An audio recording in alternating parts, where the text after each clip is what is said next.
اچھا جی، آگے آیت میں دیکھتے ہیں. سورہ یاسین آیت نمبر 24 میں ایک ذکر آتا ہے: اور ایک شخص اس شہر کے آخری حصے سے دوڑتا ہوا آیا، کہنے لگا کہ اے میری قوم، ان رسولوں کی راہ پر چلو، ایسے لوگوں کی راہ پر چلو جو تم سے کوئی معاوضہ نہیں مانگتے اور وہ راہ راست پر ہیں، اور مجھے کیا ہو گیا ہے کہ میں اس کی عبادت نہ کروں. سبحان اللہ، کیا انداز ہے کہ میں اس کی عبادت نہ کروں جس نے مجھے پیدا کیا، اور تم سب اسی کی طرف لوٹائے جاؤ گے. کیا میں اسے چھوڑ کر ایسوں کی عبادت کیا میں اسے چھوڑ کر ایسوں کو معبود بناؤں کہ اگر اللہ رحمان مجھے کوئی نقصان پہنچانا چاہے تو ان کی سفارش مجھے کچھ بھی نفع نہ پہنچا سکے اور نہ وہ مجھے بچا سکیں، پھر تو میں یقیناً کھلی گمراہی میں ہوں گا.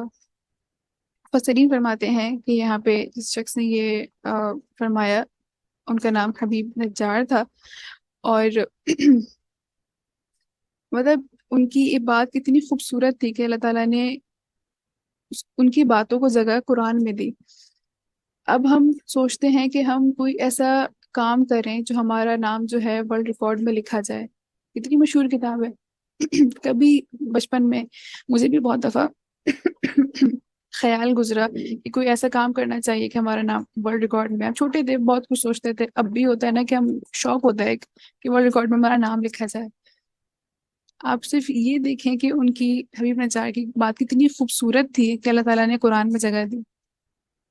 ان کا عمل کیا تھا، وہ کیا فرما رہے ہیں کہ مجھے کیا ہو گیا ہے، کیا مجھے عقل نہیں ہے، کیا مجھے نظر نہیں آتا کہ اللہ تعالیٰ نے مجھ پہ کتنے احسانات کیے ہیں، کیا کچھ مجھے عطا کیا ہے. اس کے باوجود میں اللہ تعالیٰ کو چھوڑ کر ان کی طرف جاؤں جو مجھے کچھ بھی نفع نقصان نہیں دے سکتے، کچھ بھی نہیں دے سکتے.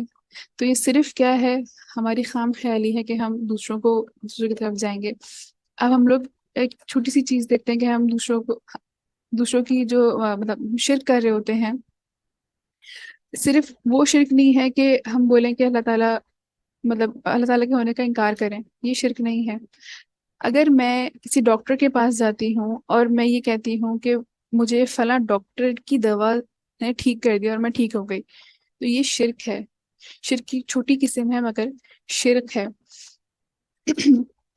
اللہ تعالیٰ نے اس شخص کو ذریعہ بنایا کہ مجھے شفا ہوئی، ورنہ اس ڈاکٹر میں کیا اتنی مطلب اہلیت ہے کہ وہ کسی انسان کو ٹھیک کر سکے؟ نہیں. اللہ تعالیٰ وہ اس کو ذریعہ بناتے ہیں لوگوں کو ٹھیک کرنے کا. اب ہم نے اس بارے میں بھی غور و فکر کرنا ہے، جائزہ لینا ہے خود کا کہ ہمارے جو جملے ہم ادا کر رہے ہوتے ہیں، لوگ ہماری مدد کرتے ہیں، بے شک کرتے ہیں. ہم لوگ دوسروں کی مدد کے بغیر اپنی زندگی نہیں گزار سکتے. تو ہم نے صرف یہ سوچنا ہے کہ کسی فلاں شخص نے ہماری اگر مدد کری ہے تو ہم کس انداز میں اس کو آگے پہنچا رہے ہیں کہ فلاں شخص نے میری مدد کی تو میرا وہ کام ٹھیک ہو گیا. اللہ تعالیٰ نے اس کو ذریعہ بنایا. ہم نے اپنے جملوں پہ بھی غور کرنا ہے کیونکہ ہم جانے انجانے میں شرک کر رہے ہوتے ہیں. اللہ تعالیٰ ہمیں شرک سے دور کرے، آمین. اب اللہ تعالیٰ نے دین کو مکمل کر دیا قرآن کریم پہ.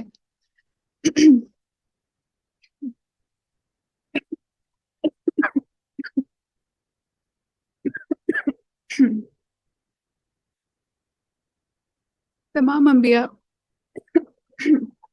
ہم کو کیا پتہ چلتا ہے تمام پچھلی آیتوں سے کہ تمام انبیاءوں کا ایک ہی خطاب رہا، ایک ہی ایک ہی پیغام رہا کہ ہم اللہ تعالیٰ کی عبادت کریں اور پھر ہم وہی کام کریں جو کہ ہمیں حکم دیا گیا ہے، اس کے علاوہ ہم نہ کریں.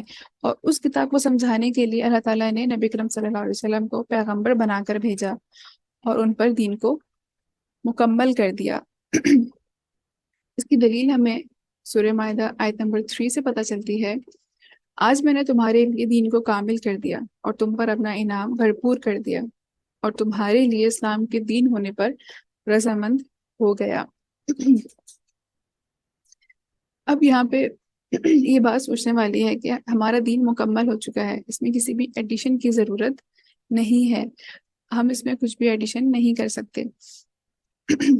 ہم ایک حدیث دیکھتے ہیں: سب سے اچھی بات کتاب اللہ ہے، اور سب سے اچھا طریقہ محمد صلی اللہ علیہ وسلم کا طریقہ ہے، اور سب سے برا طریقہ نئی بات یعنی بدعت پیدا کرنا ہے دین میں، اور بلا شبہ جس کا تم سے وعدہ کیا جاتا ہے وہ آ کر رہے گی، تم پر پروردگار اور تم پروردگار سے بچ کر کہیں نہیں جا سکتے۔ صحیح بخاری۔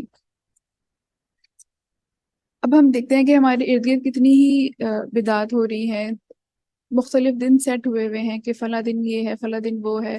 بہت ساری بدعات جو ہیں وہ روزمرہ زندگی میں ہم لوگ سن رہے ہوتے ہیں، کچھ پہ ہم عمل بھی کر رہے ہوتے ہیں، ہمیں نہیں پتا ہوتا اور ہم اس پہ عمل کر رہے ہوتے ہیں۔ کیوں؟ ہمارے باپ دادا ایسے ہی کرتے آ رہے ہیں۔ ہم نے کبھی سوچا ہے اس چیز کو ہم نے ختم کرنا ہے؟ وہ جو ایک چین چلی آ رہی ہے، اس چین کو ہم نے توڑنا ہے کہ ہمارے بڑوں نے کیا ہے، ہم ایسے ہی کریں گے۔ ہم لوگ جو آج دین پہ عمل کر رہے ہیں، چاہے وہ صحیح دین ہے، لیکن ہم بھی وہی چین چلی آ رہی ہے کہ بھائی میرے ماں باپ نے اس طرح سے نماز پڑھی، میرے ماں باپ نے اس طرح سے عمل کیا، میں بھی وہی کر رہی ہوں۔ کبھی کیا میں نے کتاب کھول کے دیکھی کہ وہ صحیح بھی ہے کہ نہیں؟ بے شک ہم لوگ صحیح ہیں، لیکن کیا کبھی ہم نے کھول کے دیکھا ہے کہیں کوئی جو ماں باپ ہمیں فرما رہے ہیں، ہو سکتا ہے ان سے کبھی غلطی ہو گئی ہے، ہم نے کبھی نہیں دیکھا، ہم کو ضرورت ہی محسوس نہیں ہوتی کہ ہم اس چیز کو دیکھیں۔ ایک اور حدیث میں ذکر آتا ہے، اے قرآن و حدیث کے پڑھنے والوں، تم اگر قرآن و حدیث پر نہ جمو گے تو ادھر ادھر دائیں بائیں راستہ لوگے تو بھی گمراہ ہوگے، بہت ہی بڑے گمراہ۔ ہم نہیں چاہتے کہ ہم اپنے گھر کا راستہ بھول جائیں۔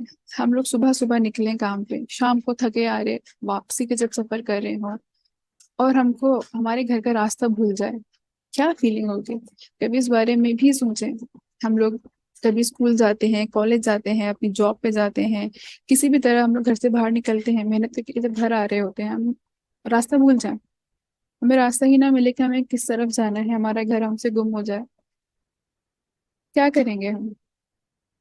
صرف یہ ایک ذہن میں خیال لے کر آئیں، سوچیں، جائزہ لیں خود کا، کیا مجھے اپنا گھر پتا ہے کہاں ہے؟ ہم گھر میں بیٹھے ہیں، چار دیواری میں بیٹھے ہوئے، لیکن کیا مجھے پتا ہے کہ میرا اصل گھر کہاں ہے؟ کیا ہے میرا اصل گھر؟ تو مختلف جائزے جو میں نے آپ لوگوں کو دیے ہیں، اس پہ ضرور سوچیے گا، اور کل انشاءاللہ سیشن میں اسٹارٹنگ میں آپ لوگوں سے اس بارے میں سوال کروں گی کہ ہم نے جو جائزے ہمیں ملے تھے، کہ ہم نے اس پہ جائزہ لیا ہے، غور و فکر کیا ہے یا نہیں کیا۔ ٹھیک ہے۔ یہاں ہمارا سیشن کمپلیٹ ہوتا ہے۔ ہمارے پاس 4 منٹس ہیں، اگر آپ سے کوئی کچھ کہنا چاہے گا، کوئی عمل کا پوائنٹ مجھے شیئر کرے گا تو مجھے خوشی ہوگی کہ آپ لوگوں نے غور سے سنا ہے۔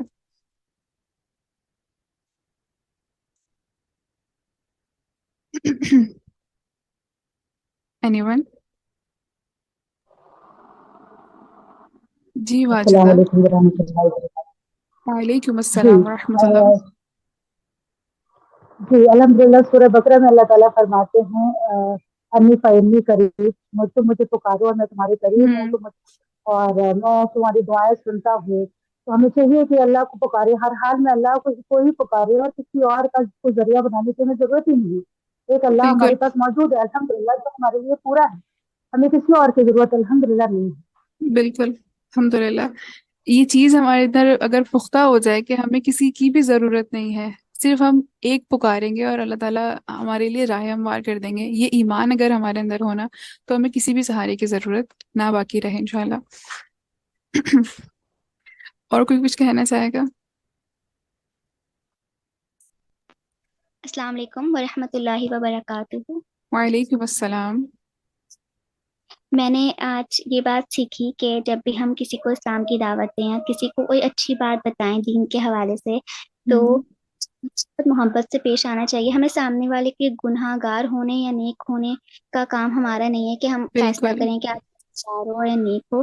میں نے یہ بات ہوں، سیکھی، اس سے پہلے میں یہ بات نوٹ کرتی تھی کہ یہ گناہ گار ہے اور یہ نہیں ہے، تو اس میں یہ گناہ ہوں، ہے۔ آج مجھے پتہ چلا کہ نہیں، ہمیں یہ ہمارا کام نہیں ہے کسی کا فیصلہ الحمدللہ کرنا۔ ہمیں جو الحمدللہ۔ ہے سب کو محبت کی نظروں سے دیکھنا چاہیے اور محبت سے سب کو اسلام کی طرف بلانا چاہیے۔ بالکل الحمدللہ، جزاک اللہ خیر منیبا۔ اور کوئی کچھ کہنا چاہے گا؟ ماشاء اللہ۔